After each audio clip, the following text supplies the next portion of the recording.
Hi, Guy Powell here, and welcome to the next episode of the backstory on the Shroud of Turin. If you haven't already done so, please visit guypowell.com and sign up for more episodes. I am the author of the new book, The Only Witness. It's a historical fiction tracing a possible history of the Shroud over the last 2 millennia. Today we're speaking with Sergio Graces, and he has done some incredibly interesting research on some of the markings on the face of the man in the shroud. Before we get started, though, let me tell you a little bit about Sergio. He holds a bachelor's degree in graphic design from the Universidad Autónoma de Mexico, UNAM, and has pursued a master's study in visual arts at the Academia de San Carlos, Mexico. He is the author of the book The Secret Cross, Inscriptio Frontis on the Shroud of Turin, in which he explores his theory that Jesus bore a Roman inscriptio frontis, and we'll find out exactly what that is, but that Jesus bore an inscriptio frontis on his forehead. Additionally, Sergio runs a YouTube channel called La Cruz Secreta, where he delves into various aspects of his theory, along with studies, analyses, and experiments to better understand this remarkable relic from a purely visual standpoint, examining its geometry, visual composition, and optical and physical characteristics. Sergio, welcome, and so good to have you here. Well, anyway, let's get started. Why don't you tell us a little bit how you got involved with the Shroud of Turin? What is your backstory on the Shroud of Turin? Thank you very much, Guy. It's my honor, a pleasure to be here. Uh, I came from a story of being an atheist before. Some years ago, I started to get back home to believe in God again. So I was investigating, researching about faith, and specifically about Jesus. Jesus was a person, a character that I didn't understand well. So I began to make questions and searching for information in the internet. So when you are finding information about Jesus, it's inevitable that you find information about the shroud. So that's my first contact with the subject as an adult. Yeah, fantastic. And certainly, and I'm always amazed as well at how much you can find, certainly about God and Jesus, but then also when you do any searching, the shroud also comes up pretty easily. So now you wrote a book, and the book is called The Secret Cross, Inscriptio Frontis on the Shroud of Turin. Why don't you tell us kind of what your inspiration is there, and then tell us what the inscriptio frontis is, and then I know you have a presentation and a PowerPoint that we'll get into, and so I'll let you take over from here.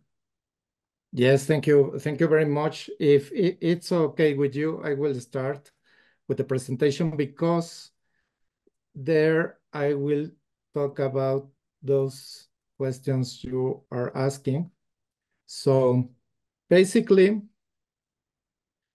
when I found information about the Shroud of Turin, I thought it was a crude forgery. I didn't believe it was actually authentic. I have a background in visual arts and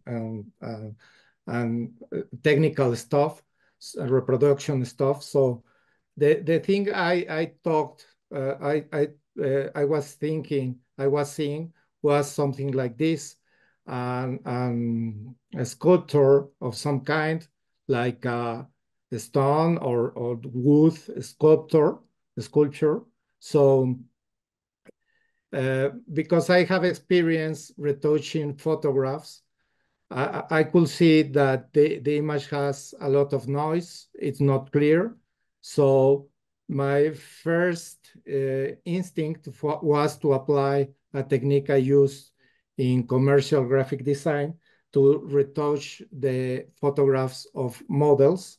So that technique is called frequency separation, that basically removes the damage of the screen pimps and stuff like that, wrinkles. And my surprise was that I found the image, photographic image of a real man. I couldn't believe the level of detail the image had. It was amazing. I was captured by it since the beginning. I could see the texture of the skin, all the wounds, the inflammation. So even the hairs of the mustache and the beard, some of them. So for me, it was something that I couldn't believe. But then I identify some marks on the forehead, basically here. I didn't think they had a shape. I thought it seemed to me that they had some kind of inflammation skin. You can see it also in the original. This is a Vernon Miller photograph that I worked with. So, but then I started to look at this shape, and I saw a cross somehow. And actually, this is the shape I saw. And above that, I saw a couple of drawings that had the same characteristics of inflamed skin and damaged skin. So I saw something like this. Let me remark that this image has the orientation of the Shroud of Turin, meaning that it is in mirror. The left is at the right, and vice versa. This symbol actually will be in the face of Jesus this side. So I began to make questions to myself. What could this mean? And that led me to the research I've been making in the last years, 5 years. So let me present you the evidence I have for this, and we will be proceeding. First, let me tell you that I'm not a person that accepts something at first. I have a critical way of thinking. So for me, accepting something, I need a lot of evidence. In the same respect, in my work, I have the same. I need to follow the same steps, assuring that the theory I have corresponds that with the time and place I'm dealing with, the materials, tools and techniques, the society, culture, aesthetics, all the social context, all the documents. It's very important that there is documented evidence, that ideally there is a contemporary example, there are tests, simulations, experiments, that this theory it's compatible with the visual, geometric, and volumetric properties of the image of the shroud, and all the findings that scientists have done since the 17th with the STORP team.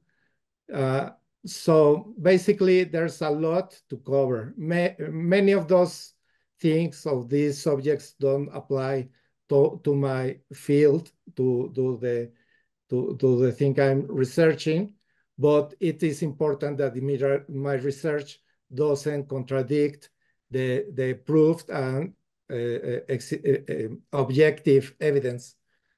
So there's also some criteria that I think a miracle should comply to, because we are not dealing with a magic wand.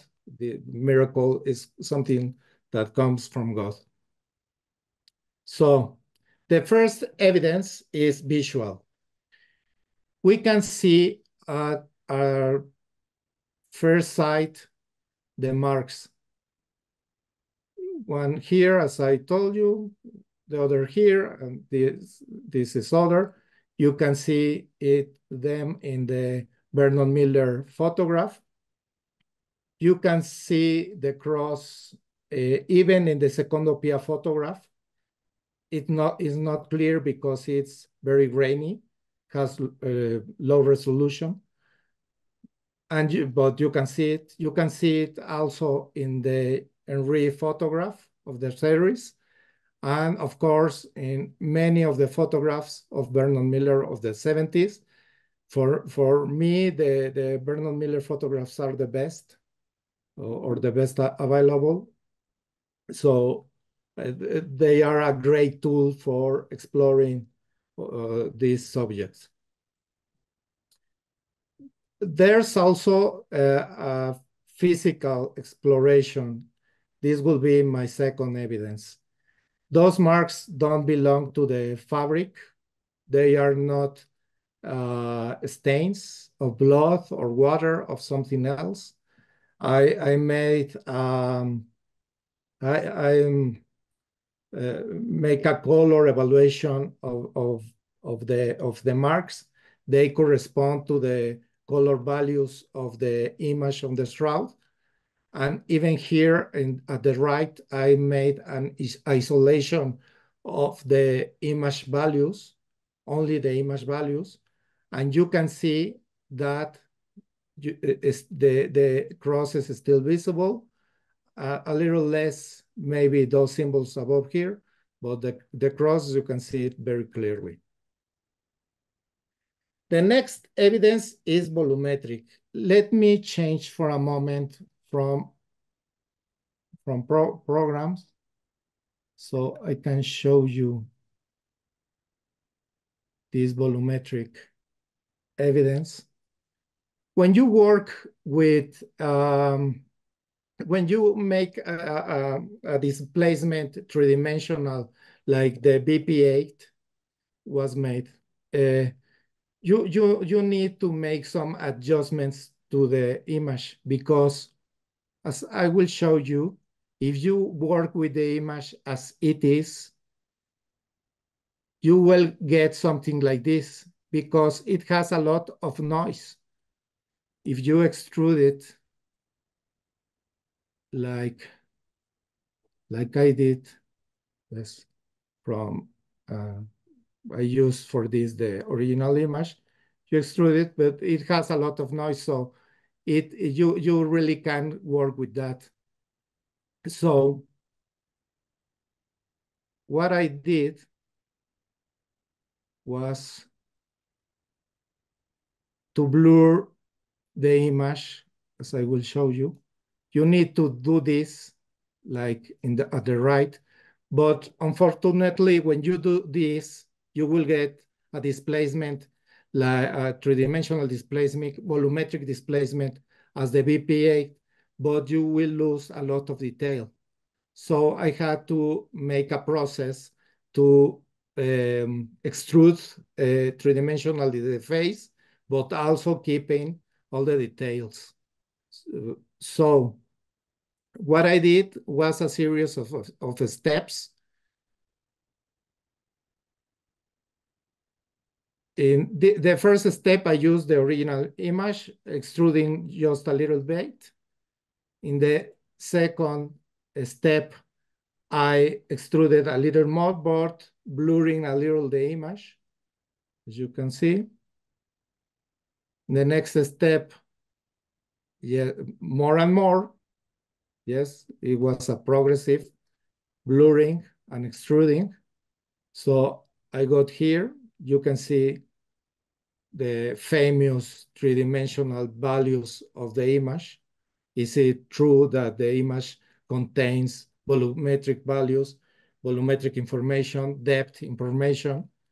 And as you can see, the cross here is visible. It shows between the eyebrows, I think very clearly. Yeah, it definitely Also, looks like the there's symbol something here. there. Yeah, yeah, very interesting. And less clearly, this one. Unfortunately, this is the stain of blood, the curly stain of blood. So you have to extrude it also, so it contaminates and stretches this mark. But the important thing is that the more clear is the cross and it is visible. I have to express that you can't see here some other things that belong to other theories. I don't see the coins in the eyelids, and I don't see the phylactery, the tephilim, that some researchers had said that is in the forehead. Those are elements that have volume in the real life, but I don't see them. What I see is that this element very probably belongs to the skin because it seems like it is attached. I have a closer rendering of this. Here is the cross. You can see the curl of blood here. I didn't have to blur it too much because I didn't need to show the nose or the mustache, but you can see that the scars or the marks are really in the volumetric values. Yes, that's number 3. Number 4, medical. I interviewed a physician, Rodriguez Ferreira, Dr. Rodriguez Ferreira. He's a specialist in burnings. I didn't tell him at first who the subject was. I didn't told him that he was Jesus. I just asked him to evaluate these marks. The first thing he told me is that those marks were scars, keloid scars, that they couldn't be burning marks.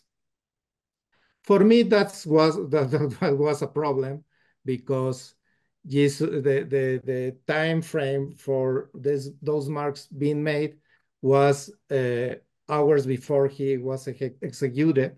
So there couldn't be time for Jesus to have scars. In any case, this man wouldn't be Jesus. So I decided to open the information and tell him that this was the image of Jesus. And he told me, then yes, then it is probable that those are marks of burning. And I asked him why he changed his mind. He told me that usually a burning mark makes a bulge, an inflammation of the whole area. It's not as defined as you can see here. Just let me tell you that I'm not so convinced by that because I have a researcher, something branding of people. It's called scarification. And yes, it can be located only, isolated only in the area, but that was the opinion of Dr. Ferreira. So he told me that when he knew he was Jesus, Jesus had a medical context, very interesting, because he lost a lot of blood and he was severely dehydrated. So the inflammation response will be favorable, will be very, very low. So in his personal opinion, professional opinion, he thought that it was possible that those marks were burning marks. It caught my attention that it didn't affect him because I was expecting if I told him that this was Jesus, he will tell me Jesus wasn't branded, Jesus wasn't marked, so forget it. But he said, all right, yes. And he saw the marks and identified them as I don't know, as first as scars and later as burning marks. Mm-hmm. There's also the technical evidence, the technical aspect. I have been, well, I experimented some burning of this. This was a goat, and I made some experiments. I made a replicas of Roman stylus. I have some of iron and some of copper. They have different sizes in the tip. I experimented with different kinds of burning. I used the metal directly in the skin. I used also oil, burning oil, igneous oil, and it was very interesting. I found out that oil is a great the device tool for making the burns with the metal. If you are drawing, the tool slices moves very smoothly Mm-hmm. in the skin. When you apply it directly, the tool stops with the skin when it's burning. So oil is great because it burns, it leaves a clear mark, and it slides. It slides very smoothly. Mm-hmm. So And the when you're using the stylus and making that cross, um, the stylus stays warm enough to potentially burn the skin while you're making the whole image. yes, I made some experiments because I appreciated that the mark didn't have the same characteristics at the beginning and in the end. So what I think that happened was something that happened to me, that the temperature of the metal drops very quickly. Mm, I had the metal hot about 200 degrees Celsius. By the time when I started to make the marks, the metal hissed, it made the sound, but half the process it continued to burn, but it was a different kind of burn. This was completely dehydrated tissue. hmm Uh, the same happened to me in some cases, like this one. Here I burn a lot, and here the grace of the utility of the oil is that it will be continuing burning the man mm, after you stop drawing the symbol. Another indication that maybe it was done with oil for me is this little ball here. It's a dot that I'm not sure what kind of tool exactly was used because the oil left a dot for me at the beginning. It was an excess of dropping at the beginning and not at the end. But I think that maybe the stylus or the tool they used was something similar to a dripping pen, mm. calligraphic pen. I imagine. I'm not sure that I use the stylus as it is, and Yeah. the drop was at the beginning. Yeah, I could imagine that to minimize the change in temperature of the stylus, then potentially it was maybe a thicker stylus with more metal to hold the heat and then conduct the heat to the tip, as opposed to what you have, which are pretty thin. That thin piece of metal is going to lose that heat a lot more quickly versus maybe something that might be a little bit thicker. And so then, and given that the Romans were probably very experienced at doing things like this, they probably had, with that experience, they probably realized that to inflict the most damage or inflict the most pain, the bigger the stylus, the better.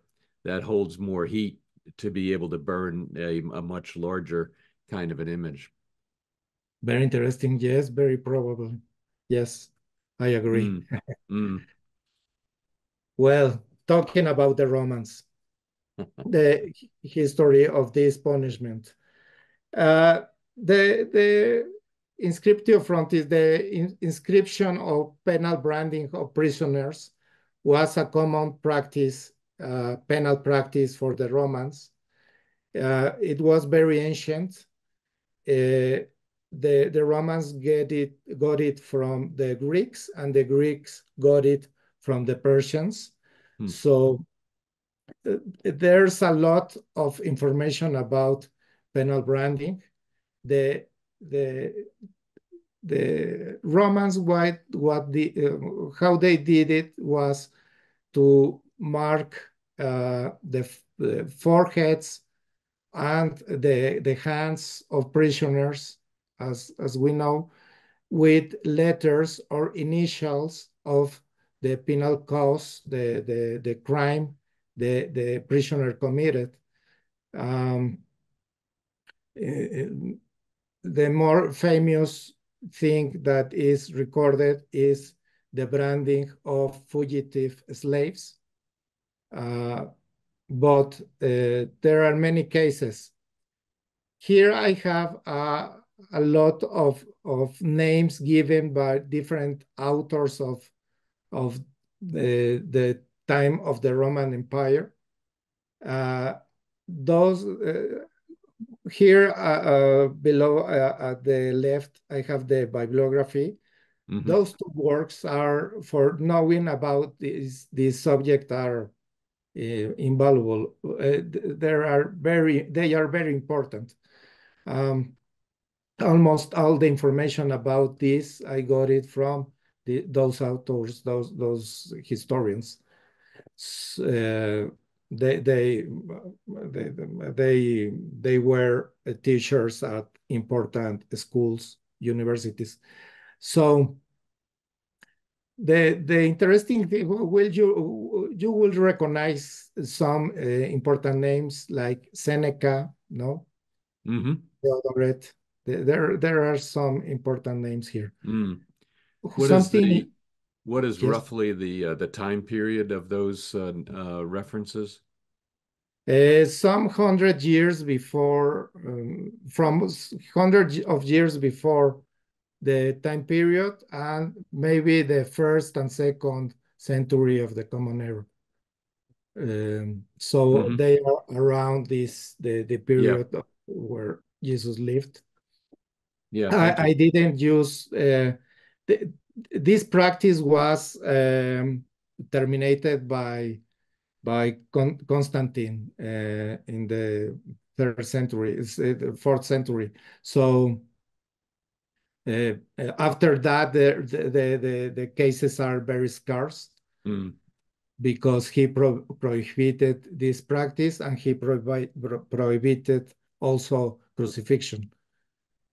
But let me tell you something interesting. The name given to this practice, to the Roman penal branding, was inscription in almost all the cases. Some variation of the word inscription, inscriptio. I got my name for my book from from adaptation of some of these, because in many cases, frontis or fronte is the forehead.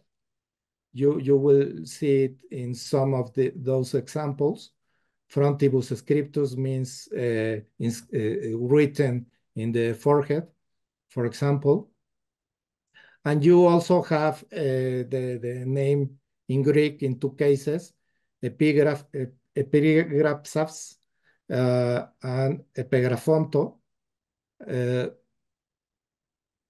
But it will be very important in a moment to see that this is the exactly name the Romans gave to this punishment.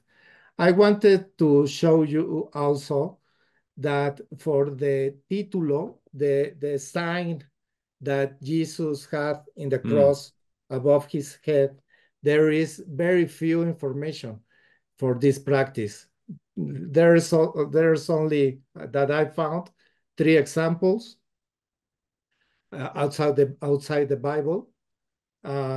In no case the titulo or the sign is next in the context of crucifixion. But well, I wanted to leave that. Romans were geniuses. When they branded people, it was not only a punishment, but they made the skin of the prisoner a living document of the crime. I think they didn't have acts in Mm. parchment. They made the prisoner to be his own document with the penal cause and the punishment.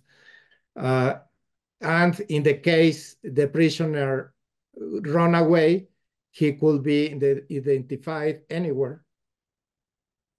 It was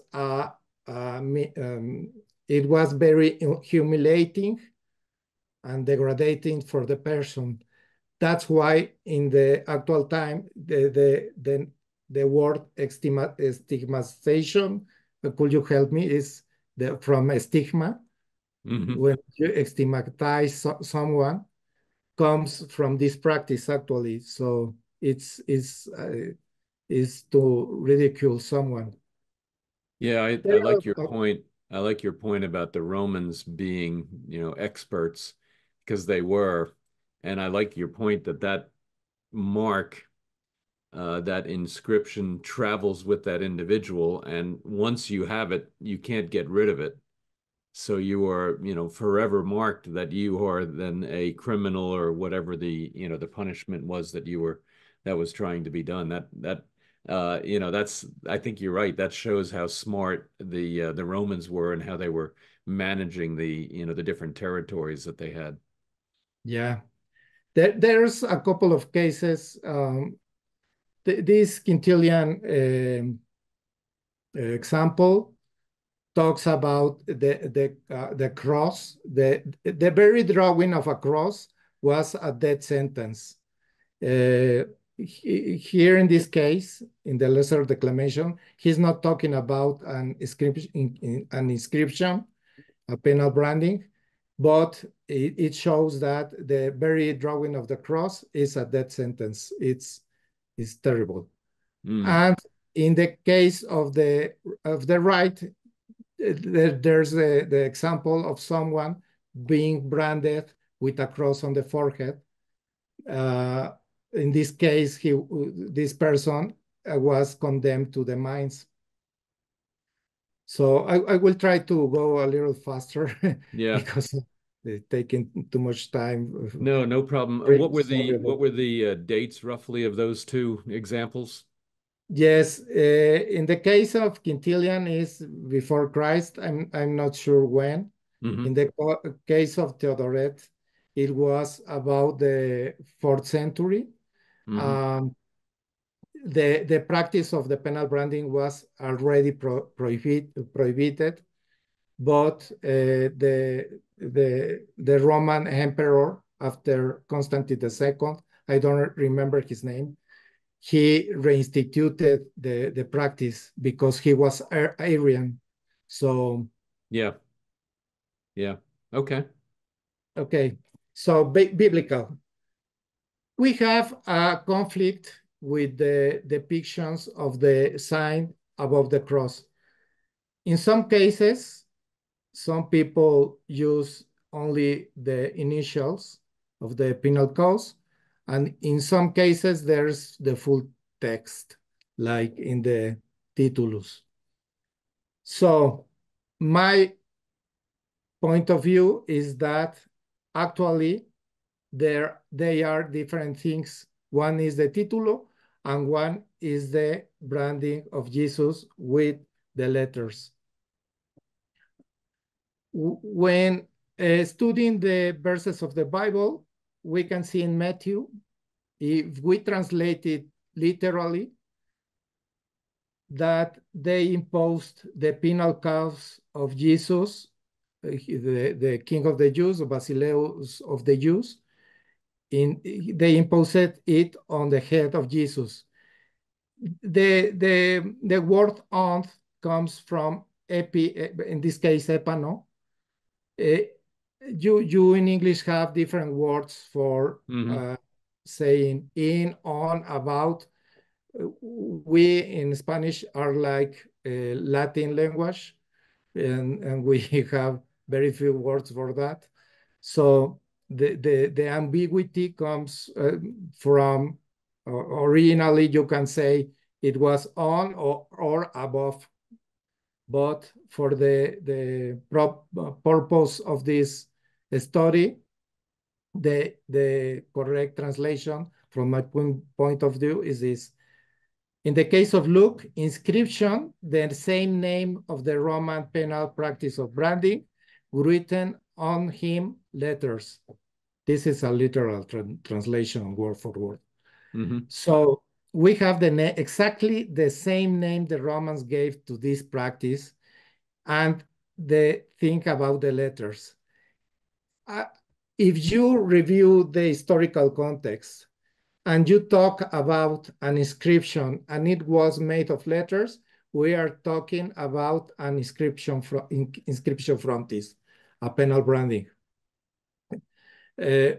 Why we didn't interpret this before, like I am suggesting? Because I think we didn't have the clear image of the Shroud of Turin. I don't know. People forgot about this. Nobody made a connection. God didn't want us to know this until now. I don't know. In the case of Mark, he uses the same name, inscription, having been inscribed. So you have the name of the penal practice, inscription, as I showed you before. In the case of John, John clearly refers to a titulo, to a sign. He even mentioned that it was placed on the cross. So that's for my part. I could be talking about every slide for an hour. Sorry, I will try to go faster. About mockery and defamation. You can use mockery and defamation of Christ and Christians as a valid source of information. In the case of this image, the graffiti palatino, we see a mockery of Jesus, the earliest, but we can get valuable information. We know because of this that this character considered Jesus as God, and we can see the shape of the cross. This is important because many people believe that the cross isn't a cross, it's only, I don't know, a stick. Yeah, yeah. Well, so my independent evidence confirmation comes from mockery and defamation. The first one is from Lucian of Samosata. He clearly says in one of his texts that Jesus was inscribed as protector. He was inscribed. And in in Greek, he uses the word epigraphanto, that is the same word that Skinnis uses for calling the penal branding of prisoners. Mm-hmm. The Talmud. This one is the first time I present it because I just found it a couple of weeks before. The marks on the skin of Jesus are mentioned in the Talmud. Here, I won't talk much about the content of this defamation because it's terrible. It's a blasphemy. It hurt me deeply when I read it when I was young. It was one of the reasons I stopped believing in Jesus and religion. So my suggestion here, I have the reference of the Babylonian Talmud. My suggestion is don't read it or don't believe it. It's Mm-hmm. something that has been refuted since ancient times. But it is actually written in the Talmud. Here they said that Jesus, in this case, they call him Ben Estada, but is clearly Jesus of Nazareth. They call him Jesu. I think they called him Jesu. He had scratched letters on his skin. I made a mistake here. Is a letter D, scratched letters on his skin. Uh-huh. And they affirmed that those scratches, those marks, were the way Jesus took spells out of Egypt and took them to Jerusalem, because they didn't believe that all the things Jesus done were miracles. They thought Jesus was a wizard of some kind. So, but this is there couldn't be a more independent confirmation. The valuable here is the value here is that they mention that Jesus had letters marked on his skin, even if they thought that they were spells. Jesus, after he resurrected, was about a month in Israel, in Judea. So maybe they saw him there, because this defamation is ancient. It comes from very early. So maybe they saw him and they thought they were spells. I don't know. But here's now the sign of the cross. We don't know where the sign of the cross came from. In the patristic text, they say that Jesus himself gave the sign of the cross to us. Even Our Lady of Akita Revelation called the sign of the cross the sign that the Lord gave us. So the first Christians made the sign directly on the forehead only. They made it to the foot or other people, but when they signed themselves, they only made it here on the forehead. But at some time, the Christians and the Catholics began to make the three crosses and the full cross of the body. Yeah, the genuflection. Yep, absolutely. Yeah, so but it's interesting that we have this echo of the Roman penal inscription in tradition. This one for me is very interesting. There is this prophecy in Ezekiel that talks how a man, God commands a man clothed in linen, a servant.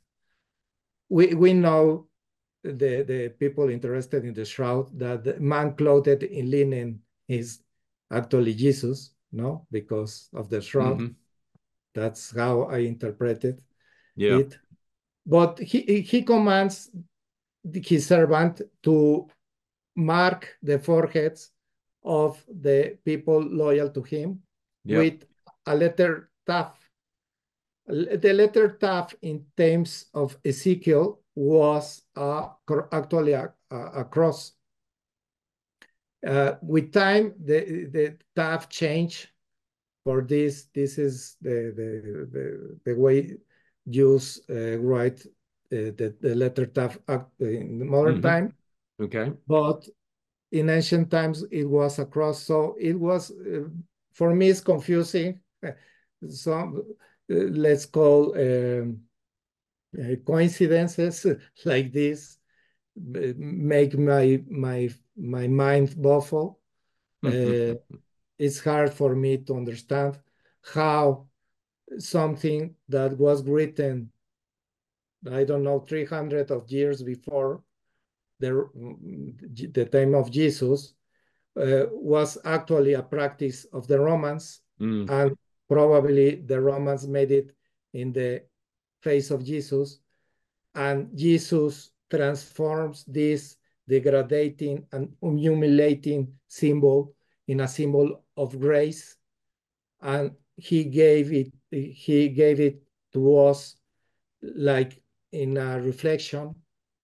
So we have every day we make this symbol. We Catholics Yeah. make this. I make this symbol with my children. Well, not recently because they are big now. They are older now, but um, Right. but yeah, it subsists. Yep. So very quickly, Guy, the interpretation. The symbol of the cross is clearly the symbol for crucifixion. The man in the shroud was crucified, so it's compatible with that idea. The second symbol, I theorized that is a letter shin, I'm sorry, Hebrew letter shin, for the word Sar. That means ruler.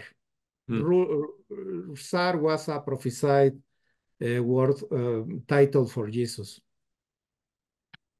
And the third symbol, a mem suffix, that is my theory, that is the last letter of the word use.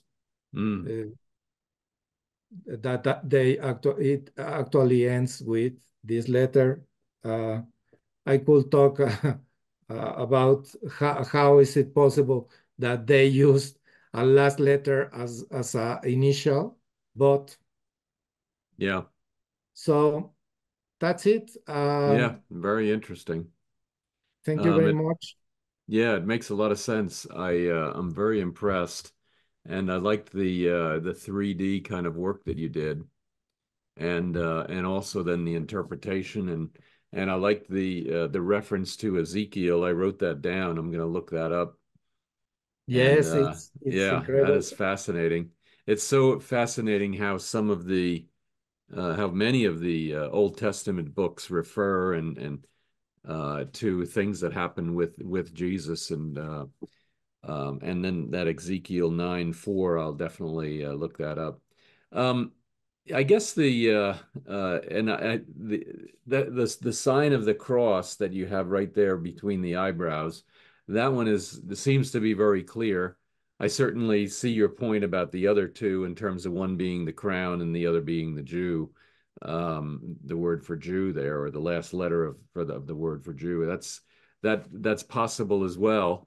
It's not as clear cut though, I don't think, as the sign of the cross, but certainly could be.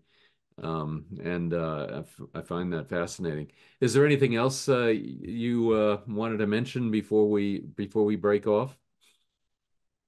No, only that this all this information is useless if we don't use it for our own faith, for strengthen our faith. and our belief in Jesus. So I encourage everyone to think about Jesus every time, because that's the main subject, I think. Yeah, yeah. And yeah, and that the genuflection that, that's done, and then this sign of the cross, and I could just see the Romans, the Roman soldiers, wanting to punish Jesus even further by, scarring and branding him with that inscription. Just amazing. Sergio, thank you so much. Where can people find out more information about you and then about your book?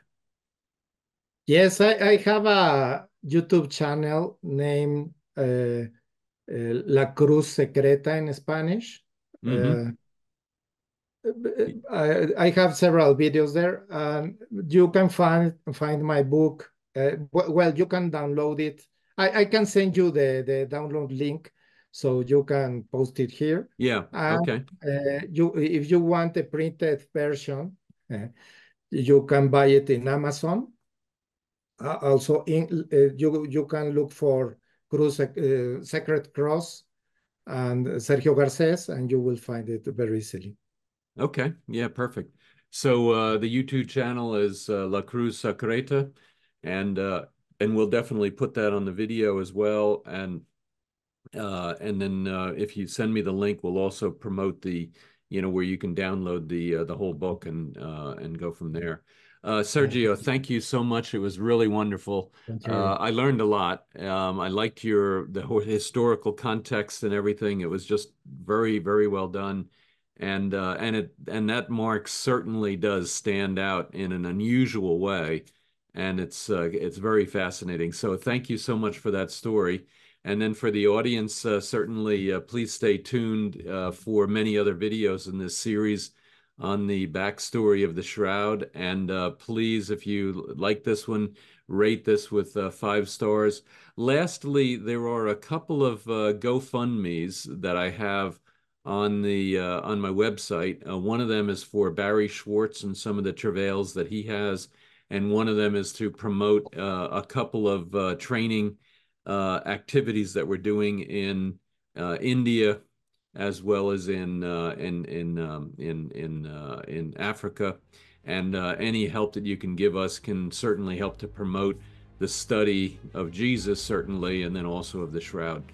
Sergio, thank you again. Thank you so much for being part of this, and look forward to speaking with you again at some point in the future. Yeah, sure. Thank you very much, guy. Thank you. Thank you.